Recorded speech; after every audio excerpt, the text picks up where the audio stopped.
il y a un côté opérette. C'est le rocher de Monaco, Empire. C'est quand même la guerre tout autour, c'est l'apocalypse.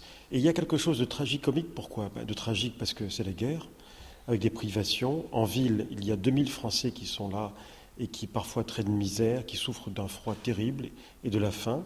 Et puis au château, il y a quelques 80 Français qui sont Pétain, Laval, mais aussi la plupart des ministres de Vichy, également leurs conseillers.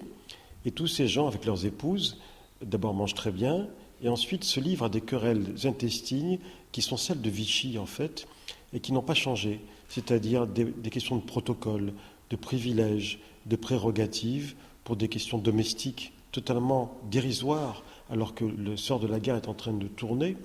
Et surtout, les ministres, enfin certains d'entre eux, continuent à donner des ordres, même parfois à faire des lois, alors qu'à Paris, le gouvernement français, c'est celui de De Gaulle. Bon, cela, il est vrai. Il y a deux circonstances atténuantes, si je puis dire, qui montrent pourquoi ça se justifie, cette espèce d'absurdité, cette folie. Le sort de la guerre n'est pas joué. Il y a deux choses qui leur permettent d'espérer de revenir aux affaires et au pouvoir. D'une part, le fait qu'il y a en décembre, dans les Ardennes, une contre-offensive allemande très violente qui, pendant quelques semaines, fait douter du sort de la guerre.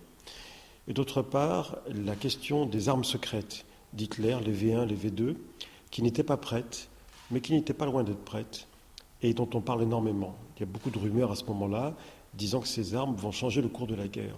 Et ils continuent à y croire jusqu'à la dernière seconde, jusqu'en avril 1945. Ils s'imaginent qu'ils vont pouvoir rentrer en France.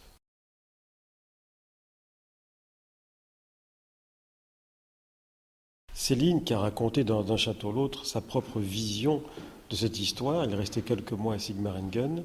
Céline qui, pour la première fois, a un comportement irréprochable. Il n'écrit pas d'articles, il ne fait pas de livres, il ne se lance pas dans des philippiques antisémites, ni racistes.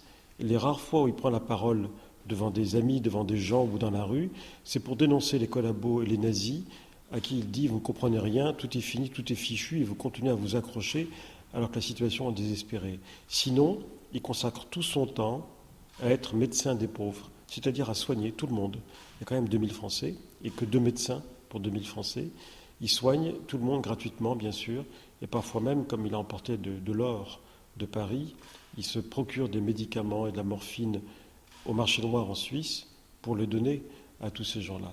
Il a un comportement irréprochable, ce qui est assez rare pour être signalé.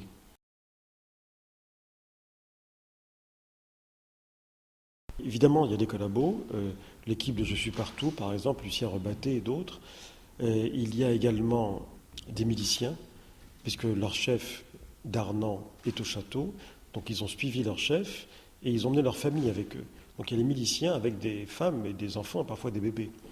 Et puis il y a des tas de civils qui ont suivi parce qu'ils ne savaient pas où aller.